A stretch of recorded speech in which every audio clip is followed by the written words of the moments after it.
And again, like women are so often derided and dismissed as touchy-feely for saying peace.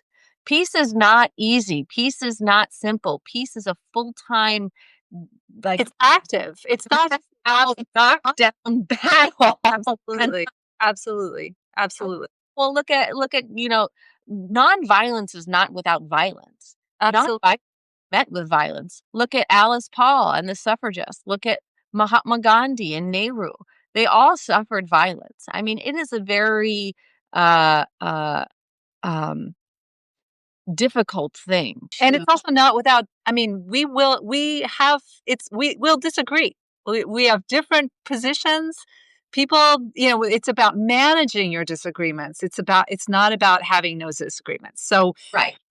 that's also yeah, but you're right. I mean, I think when people hear peace, they think, oh, that's not as important as the economy or other things. They don't quite see that these things are all wrapped up to. And if you don't have peace, you don't have anything. You don't have anything else. And I don't want to keep returning to it, but I do just want to talk about, right? Like we are going to start to see boots on the ground in Yeah, Venezuela. yeah, And I think that's really going to start affecting people when their sons and daughters have to go to a country that never did anything to us, that we have no business being in. And that's not only going to cost us money, but cost us lives. that's And right. all the while, we can't even pay for healthcare anymore.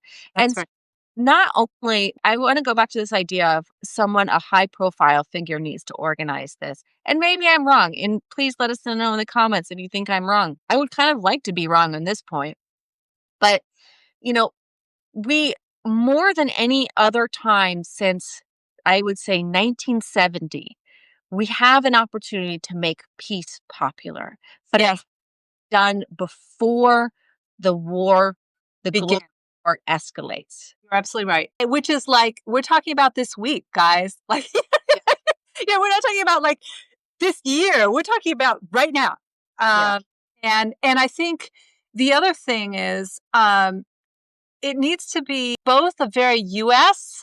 focused issue because our president is the aggressor, but also it is just absolute bewilderment, befuddlement, confusion. I mean, nobody agrees with us on this. Nobody. We've lost everybody. And I mean people in the financial markets in Japan. I mean just like anyone you can imagine, right, left, and center.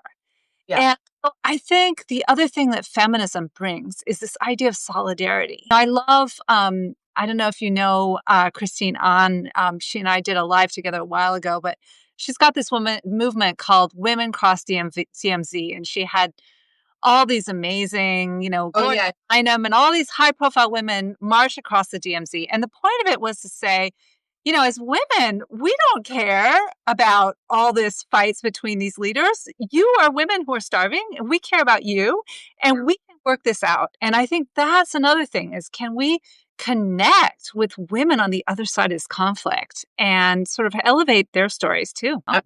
Absolutely.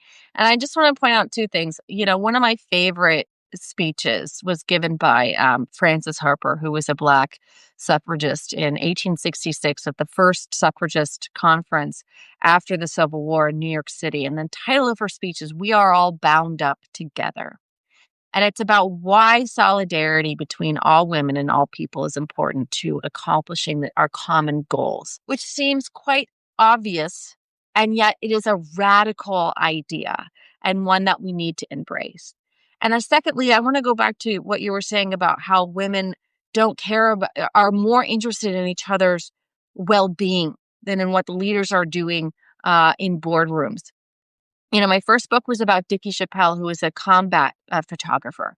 But one of the things that she interestingly did was document post-World War II rebuilding efforts, pre-Marshall Plan in Europe.